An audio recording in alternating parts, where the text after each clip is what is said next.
Welcome to EPIK's Declassified Korean Survival Guide. In today's video, I have compiled a list of everything my friends and I wish we knew when we first moved to Korea to help make your EPIK year an even better one. I'm your host, Keiko, and I joined EPIK in 2016, where I've been living happily in the southern city of Daegu ever since. Before we get into the first section of our video, there are a few disclaimers I'd like to make. Please pause the video here at your convenience. With all of that being said, let's jump into the first and most important section of our video, school. A word you will quickly get familiar hearing in Korean will be the word for teacher, or 선생님. Each school will have many different types of teachers who help keep it running. At the top of every school, we will have our 교장 선생님. Next will be our 교감 선생님, and then our head teachers, 부장님s, homeroom teachers, 담임 선생님s, subject teachers, which will be a category we fall into, 교과 선생님s, as well as many other important positions. Something good to remember will be the word for native English teacher, your official job title, which will be 원어민 교사. Something that I think is often skipped over when learning about Korean culture is how important it is to greet people, especially at school.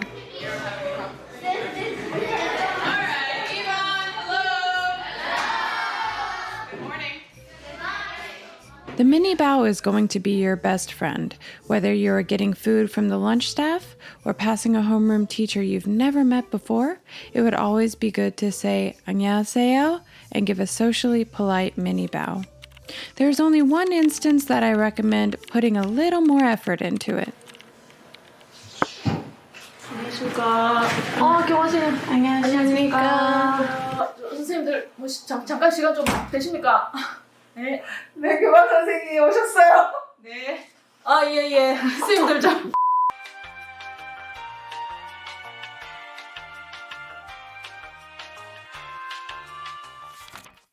On to our next topic, something Korea is incredibly well known for is its great food. Starting off with grocery buying, you will have two main options, going to one of your local marts or by ordering your food online. Something to note when shopping in person is that if you need a bag to carry your groceries home in, you will need to ask the clerk for one. Here's an example of what that dialogue could sound like. 봉투 필요하세요? 네, 주세요. 봉투 100원인데 괜찮으세요? 네. 영수증 필요하세요? 아니요, 괜찮아요. Next, of course, you will want to try out many of Korea's great restaurants. Here are some common phrases you need to know when you're ordering food. 어서 오세요. 몇 분이세요? 한 명이요. 주문하시겠어요? 네, 라면 하나 주세요. 주문하시겠어요? 네, 샌드위치 한 개요. 근데 토마토 배 주세요. 주문하시겠어요? 삼겹살 3인분이랑 공깃밥 2개 주세요. A recent trend within the last 15 years is the ever-growing cafe scene in Korea. Here are some of the most common expressions you will hear when you order your drink. 주문하시겠어요? 네, 아이스 아메리카노 한 개 주세요. 드시고 가세요? 대결할게요. 가지고 가세요? 먹고 갈게요. 적립하시겠어요? 네, 적립하시겠어요? 아니요, 괜찮아요. 담아드릴까요? 네, 담아주세요. 맛있게 드세요. 감사합니다. I think one of the biggest adjustments NETs have to make when moving to Korea is getting used to Korea's no-joke recycling system. Honestly speaking, it can be a bit intimidating. How to throw away things properly is actually taught in Korean public schools at a young age during dodak class, and it can also be taught at home. But for NETs, there's a lot we can be confused about. To make things simple, I put together a rough chart of some general recycling rules. Please feel free to pause the video here so you can read carefully.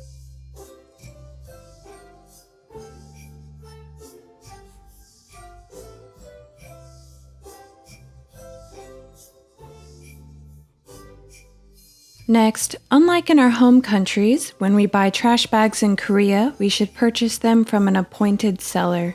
These bags are distributed by the county, or gucheong, in which we live, and they are sold at convenience stores, small marts, as well as large marts. Here is an example of how you can ask for trash bags the next time you need them. 어서 오세요. 안녕하세요. 쓰레기 봉투 있나요? 네, 몇 리터짜리 드릴까요? 50짜리 10개 주세요.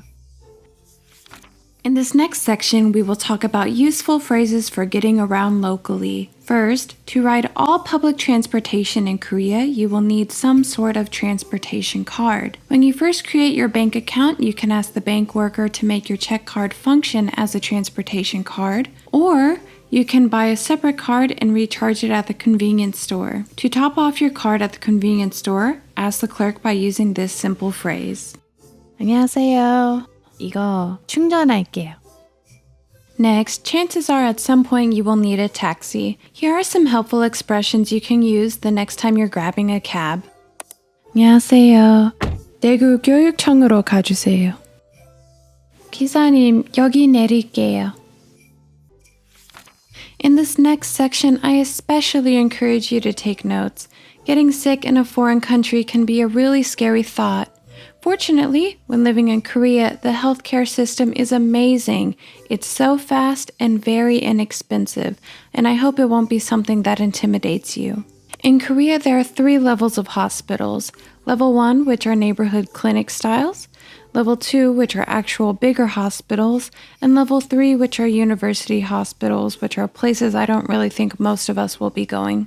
Level 1 will be the ones you will go to for most issues. When you inevitably catch a cold during the winter, these will be the clinics your co-teacher is referring to when they say, "Why don't you just go to the hospital?" Each clinic has their own specialty, and these are the 9 types that are the most common for NETs to go to.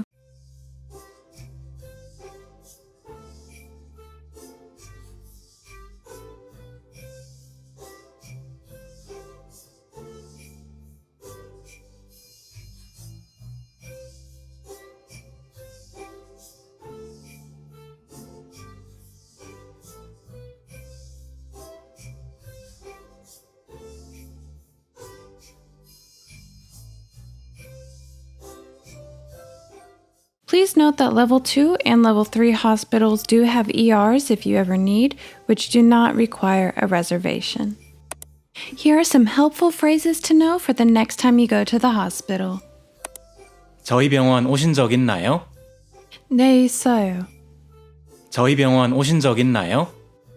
아니요, 처음이에요. 성함이 어떻게 되세요? 케이코입니다. 신분증 좀 볼 수 있을까요? 오늘 어떻게 오셨어요? 속이 좀 안 좋았어요. 오늘 어떻게 오셨어요? 목이 좀 아팠어요. 언제부터 그랬어요? 지난주 화요일부터요. On the topic of unfortunate medical events, let me tell you a fun story about how my summer just went. I was cutting an avocado for a hamburger and I'll spare you the details, but an ambulance did in fact have to come to my house and I did in fact need many stitches in the emergency room. There can be a lot of anxiety about what to do in a foreign country when there is an emergency. Fortunately, after some research, I did discover that emergency services in Korea do have an English translator as of 2019. Just for reference, Korea does have 2 types of emergency hotlines. 112, which is strictly for the police, and 119, which is both fire and medical-related emergencies, though they do have the capability to dispatch the police if they think your situation requires it. For your peace of mind, here are some expressions you can use if you ever need to call the emergency hotline. 네, 119 상황실입니다. 저 외국 사람인데요. 영어 됐나요? 구급차 좀 보내주세요. 여기 교육청 앞이에요. Wrapping up this video, I wanted to share just some personal thoughts. Even a small amount of effort when studying the Korean language will drastically improve your overall experience. It can move you from just living parallel to society to actually connecting and being a part of where you're living. And I think that's an experience all of us would like to have. There is so much more I'd love to share with you, but for now, this has been EPIK's Declassified Korean Survival Guide. Thank you so much for watching, and until next time, bye-bye.